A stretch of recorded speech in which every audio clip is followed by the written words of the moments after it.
इस वीडियो को जरा गौर से देखिए तस्वीर को। किस प्रकार से एक बाथरूम में दो मजदूर खुदाई कर रहा है और खुदाई करने के साथ जैसे फर्श भी कर रहा है। दरअसल यह जो आप देख रहे तस्वीर में एक बहुत ही रोंगटे खड़े कर देने वाली एक खबर है। दरअसल इस खबर के बारे में अगर आप जानेंगे तो शायद आप भी कहेंगे आज भी मुस्कान और सिया जैसी जो कहानी जो सुने थे आप पहले से, क्या आज फिर से जो है वही है। तो दरअसल ये कहानी भी शायद वही है और इसका स्क्रिप्ट कुछ इस बार अलग है। मोहब्बत को पाने के लिए जिस प्रकार से मुस्कान और सिया ने अपने पति के साथ जो कुव्यवहार किया था और प्रेमी को पाने के लिए शायद ये उनसे कुछ अलग कहानी है। दरअसल इस बार रूबी शर्मा जो है अपने पति के साथ ऐसा काम किया जो शायद सोच नहीं सकते। भले ही मुजरिम किसी भी काम को करने से पहले सोचते हैं कि हम बच जाएंगे, लेकिन शायद ऐसा होता नहीं। वो लाख कोशिश भी कर ले तो बच नहीं पाते हैं। कहते हैं कि कानून का जो हाथ होता है वो बहुत लंबा होता है। अपराधियों को जमीन से भी दबा हुआ भी हो उसे खो देता है। ये कहानी उत्तर प्रदेश के आगरा जिले का है, सिकंदरापुर जगह का है और वहां पर एक पत्नी ने अपने पति के साथ ऐसा काम किया है जो शायद सबको सुनना चाहिए। दरअसल ये परिवार जो है भरतपुर यानी कि राजस्थान के रहने वाले, लेकिन कुछ दिन वहां पर रहने के बाद भरतपुर से उत्तर प्रदेश में आते हैं और वहां पर अपने पूरे परिवार के साथ बहुत ही सुकून भरी जिंदगी जीते हैं और सभी लोग को यही लगता है कि परिवार अच्छे से चल रहे हैं। पड़ोसियों को ये भी भनक नहीं लगता है कि परिवार में क्या हो रहा है नहीं हो रहा। लेकिन ये पूरी घटना होती है तब जाकर ये कहानी शुरू होती है, तब मालूम पड़ती है क्या हो रहा है क्या नहीं हो रहा है। मैं इस कहानी को आपको विस्तार से बताने का प्रयास करूंगा।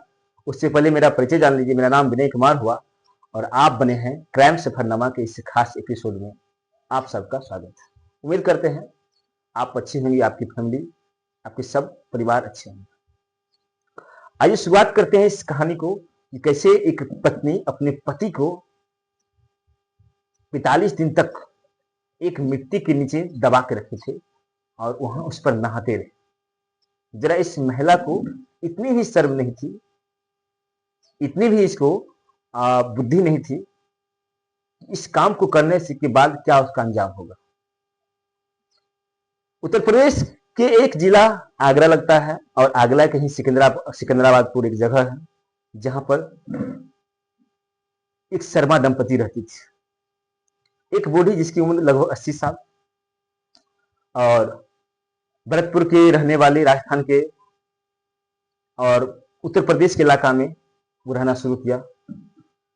उनको लगा कि भरतपुर में अब जो है ठीक ठाक नहीं है, अब हमें उत्तर प्रदेश के आगरा में ही रहेंगे, वहीं पर सभी बच्चे पढ़ाई लिखाई परवरिश करेंगे। उनकी पिता उस बुजुर्ग की जो पति थे वो मर चुके थे और उनकी पेंशन मिल रही थी। एक दिन अपनी पुतों से कहती है, अपने बहू से कहती है उनकी सास कि क्यों न इसे जो है इस बाथरूम को ठीक करा जाए और ये थोड़ी ऊंची हो गई है, इसे थोड़ा बराबर किया जाए। फिर बहू कहती है रूबी शर्मा कि ठीक है इसे करवा लेंगे। वो काम भी करवा लेती है, उसे बराबर कराती है। बुजुर्ग जो है वो खुश हो जाते हैं, कहते हैं जो काम बेटों को करना चाहिए वो बहुएं कर रही है, क्या बात है, अच्छी बात है, और वो खुश भी हो जाते हैं। फिर कुछ समय बाद वो बूढ़ी माता और कुछ बच्चे परिवार भरतपुर चले जाते हैं और भरतपुर जाने के बाद वहां पर बच्चे को छोड़ देते हैं और उन अपनी सास को भी वहीं भरतपुर में छोड़ देते हैं। फिर आगरा चली जाती है रूबी शर्मा और आगरा में कुछ दिन रहती है। परिवार जैसे ही वैसे जैसे सामान्य परिवार चल रही थी, लेकिन रूबी शर्मा को लग रहा था कि उसे के साथ अन्याय हो रहा है और आए दिन पति शराब पीकर के मारपीट करते थे, कोई काम नहीं करते थे, रोजगार नहीं करते थे। रूबी शर्मा एक सिलाई की काम करती थी, सिलाई चला करके अपने परिवार को भरण पोषण करती थी। लेकिन रूबी शर्मा इस बात को लेकर के काफी चिंतित थी कि आए दिन के साथ मारपीट हो रही थी और फिर वो मारपीट कब तक सहती, कब तक वो बर्दाश्त करती। परिवार में रूबी शर्मा और उनके पति सिर्फ दो ही थे, घरों में मौजूद थे। रूबी शर्मा के दिमाग में एक बात आई, खुरपाती बात, कि पति को खीर में लगभग 16 गोलियां नींद की खिला दी। पति वो गोलियां खा करके बेहोश, यानी कि वो मर चुके थे। फिर रूबी शर्मा ने इस पति को ठिकाने लगाने के लिए बाथरूम का रुख किया, जिस बाथरूम में कोई मिट्टी की खुदाई की गई थी, और मिट्टी खुदाई करके वो अकेले उस डेड बॉडी को बाथरूम तक खींच के ले गई थी और उसमें उसे दफन कर दिया था। फिर दफन करने के बाद उसे बराबर कर दिया, मिट्टी से बराबर करके प्लास्टर कर दिया, और प्लास्टर करने के बाद उस पर टाइल भी लगवा दी। लेकिन ये कहानी है 18 मई 2026 को। लेकिन आसपास के लोग पूछते थे कि सुरेंद्र शर्मा आखिर कहां गए। रूबी शर्मा के पति सुरेंद्र शर्मा इनका नाम था, और कहां गए सुरेंद्र शर्मा। तो पत्नी का जवाब यही था कि रूबी शर्मा का पता नहीं, वो घर छोड़ के चले गए हैं, कुछ पैसे भी लेके चले गए हैं, और पता नहीं कहां गए। जब सब लोग उनकी बातें सुनते थे तो इमोशनल हो जाते थे। कैसा पति है जो अपनी पत्नी को छोड़कर चला गया, ऐसी स्थिति में कैसे वो रहेगी, किस प्रकार से घरों को चलाएगी, किस प्रकार से मेंटेनेंस करेगी। सब लोग को रूबी शर्मा पर दया आते थे कि आखिर ऐसा क्यों किया। फिर रूबी शर्मा अपने जेठ को फोन लगा के कहते हैं कि सुरेंद्र शर्मा पता नहीं कहां चले गए, कहां भग गए हैं, और कुछ रुपये भी लेके गए। लेकिन इससे पहले जो है सुरेंद्र शर्मा के बड़े भाई अनिल शर्मा अपने मां के साथ बैंक जाते हैं, और बैंक में, बैंक ऑफ बड़ौदा में जब उनके अकाउंट को चेक करवाते हैं, क्योंकि वो पैसे जो है बंटवारा होते थे बड़े भाई छोटे भाई को, पेंशन के पैसे जो मिलते थे, तो काफी दिन से बड़े भाई को पेंशन के पैसे मिल नहीं रहे थे। तो उन्होंने अपने माँ को बैंक ले गए और बैंक में देखा कि क्या दिक्कत है भाई, क्यों पैसे क्यों ना आ रहे हैं, क्या खाते में लॉक लग चुके हैं। जब उन्होंने बैंक में पासबुक निकाली तो देखा मैनेजर ने बोला पैसे तो आपको आ रहे हैं बराबर, ये पैसे निकल भी रहे हैं। अब ये बात अनिल शर्मा को थोड़ा हजम नहीं हुआ कि भाई आखिर पैसे ये निकाल कौन रहे हैं। तब तक इधर उनके भाई गुमशुदा हो चुके थे, लापता हो चुके थे, ऐसा परिवार के लोग भी कह रहे थे। लेकिन जब अनिल शर्मा अपने रूबी शर्मा से जब पूछी कि ये पैसे कौन निकाल रहे हैं और सुरेंद्र शर्मा कहाँ गए हैं, तो उन्होंने बताया कि पैसे कौन निकाल रहे हैं ये तो पता नहीं, और सुरेंद्र शर्मा कहाँ गए हैं वो भी पता नहीं। वो घर से फरार हो गए हैं, घर छोड़ के चले गए हैं, कुछ पैसे भी यहां से लेके गए थे। ये दिन बात बढ़ती गई, 1 सप्ते 2 सप्ते 3 सप्ते आगे बात बढ़ती गई। रिपोर्ट लिखवाया था थाने में कि सुरेंद्र शर्मा लापता हो गए हैं। पुलिस ने सामान्य प्रशासन, सामान्य कानून की अपनाना शुरू किए। फिर उसकी खोजबीन तलाश करनी शुरू की, परिवार के लोगों से भी जानने का प्रयास किया आखिर कैसे क्या हुआ घटना है। फिर रूबी शर्मा से जब पुलिस पूछताछ करती है तो रूबी शर्मा कहती है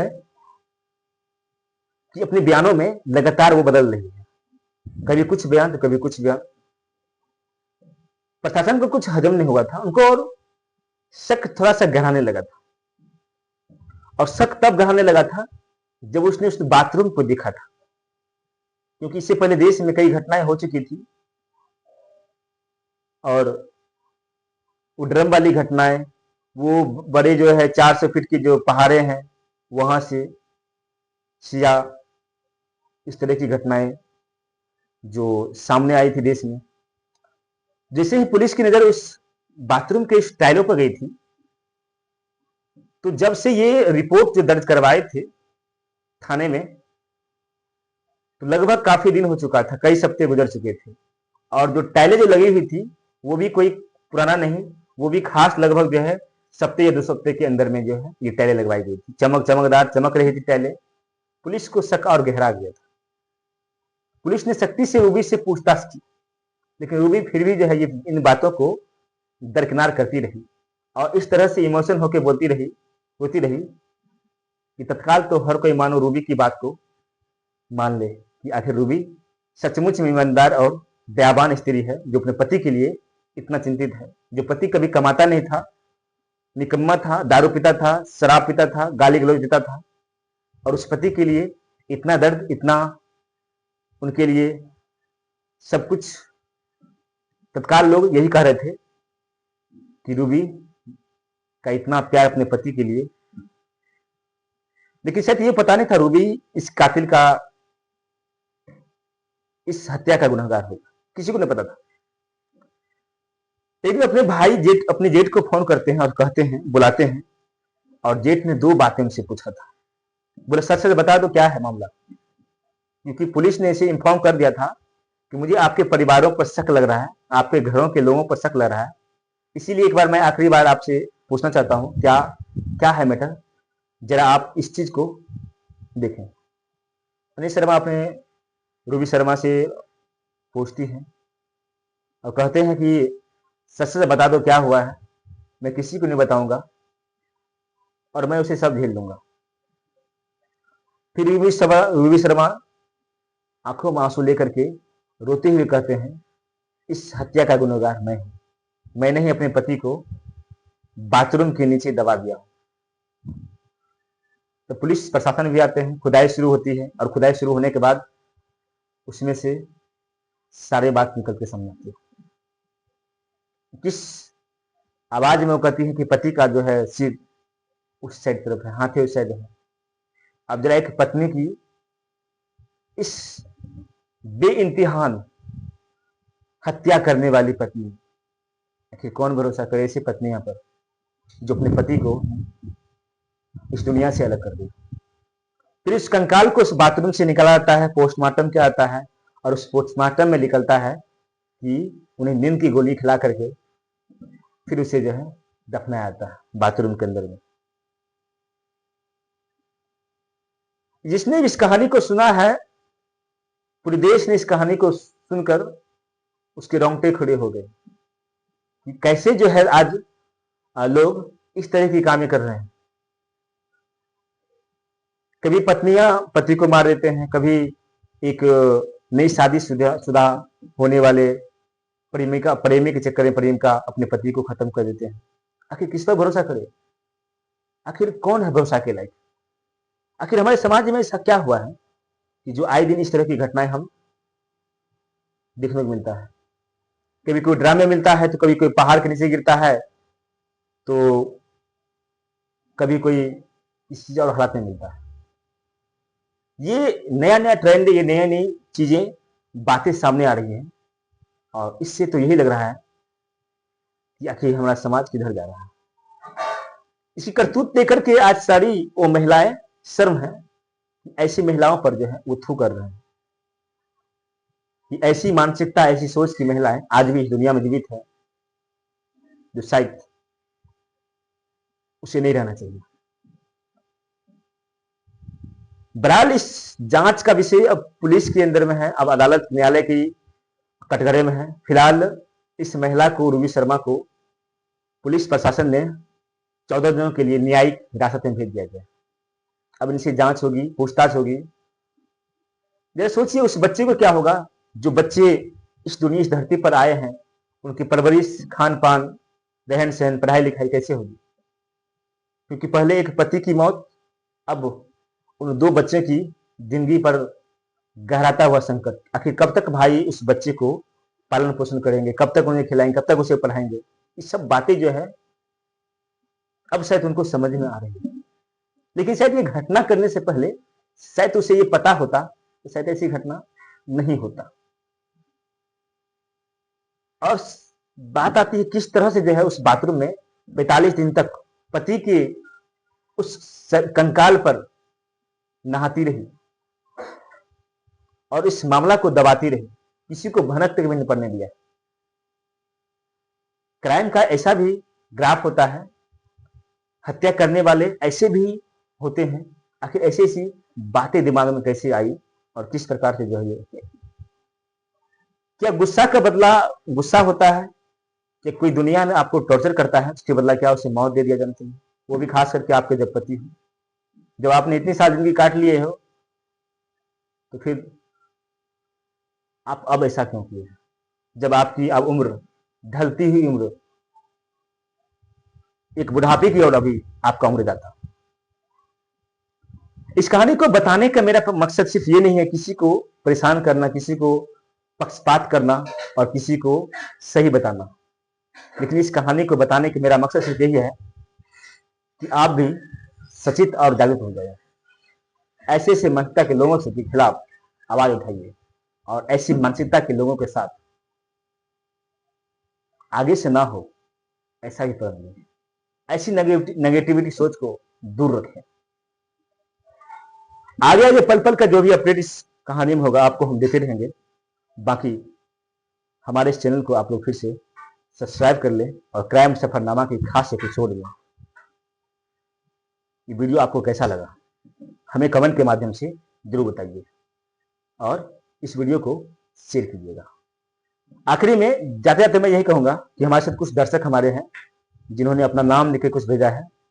रोहिणी आचार्य जो दिल्ली से है और सोनम पटनाकर जो महाराष्ट्र से है। आप सबको हमारे इस वीडियो को देखने के लिए बहुत बहुत धन्यवाद। ऐसे ही हमें आशीर्वाद और प्यार देते रहें और हमारे वीडियो को देखते रहें। फिर मिलते हैं क्राइम सफरनामा के खास एपिसोड में इसी दूसरे वीडियो के साथ। तब तक के लिए हमें दीजिए इजाजत।